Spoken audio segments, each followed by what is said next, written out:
Hydration মানে কেবল পানির বোতল বহন করা নয়, প্রতিদিনের অনেক খাবার এবং পানীয় প্রাকৃতিকভাবে পানি সমৃদ্ধ।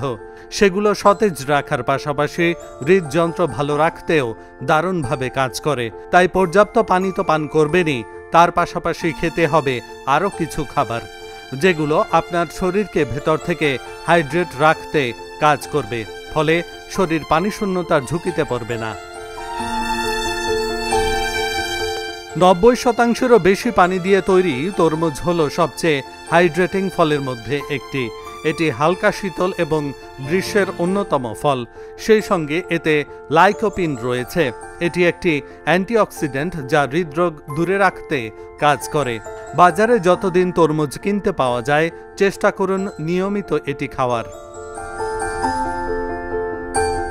কমলার মতো লেবু জাতীয় ফল শরীর হাইড্রেট করে এবং ভিটামিন সিও সরবরাহ করে, যা রক্তনালীকে শক্তিশালী রাখতে সাহায্য করে। কমলা একটি সহজলভ্য ফল। তাজা কমলার রস সতেজ এবং হৃদযন্ত্রের জন্য উপকারী। এই বেরিতে প্রায় 91% পানি থাকে এবং অ্যান্টিঅক্সিডেন্টে ভরপুর। এটি প্রক্রিয়াজাত মিষ্টির পরিবর্তে যথেষ্ট মিষ্টি। দই বা ওটমিলের সঙ্গে টপিং হিসেবেও খেতে পারেন।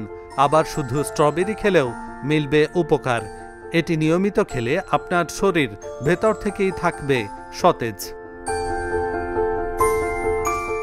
সবচেয়ে পানি সমৃদ্ধ সবজির মধ্যে একটি হলো শসা। এতে প্রায় 95% পানি থাকে। এটি কাঁচা খাওয়া যেতে পারে, সালাদে দেওয়া যেতে পারে অথবা স্মুদিতে মিশিয়ে খাওয়া যেতে পারে। শসার উচ্চ পটাশিয়াম উপাদান স্বাস্থ্যকর রক্তচাপও বজায় রাখে। রসালো টমেটো আমাদের খাবারে হাইড্রেশন এবং লাইকোপিন যোগ করে। কাঁচা খাওয়া হোক, সুপে বা তরকারিতে ব্যবহার করা হোক, এটি তরল এবং পুষ্টি উভয়ই বজায় রাখে, যার ফলে শরীরে পানির ঘাটতি তো পূরণ হয়ই, সেই সঙ্গে হৃদযন্ত্র ভালো রাখে।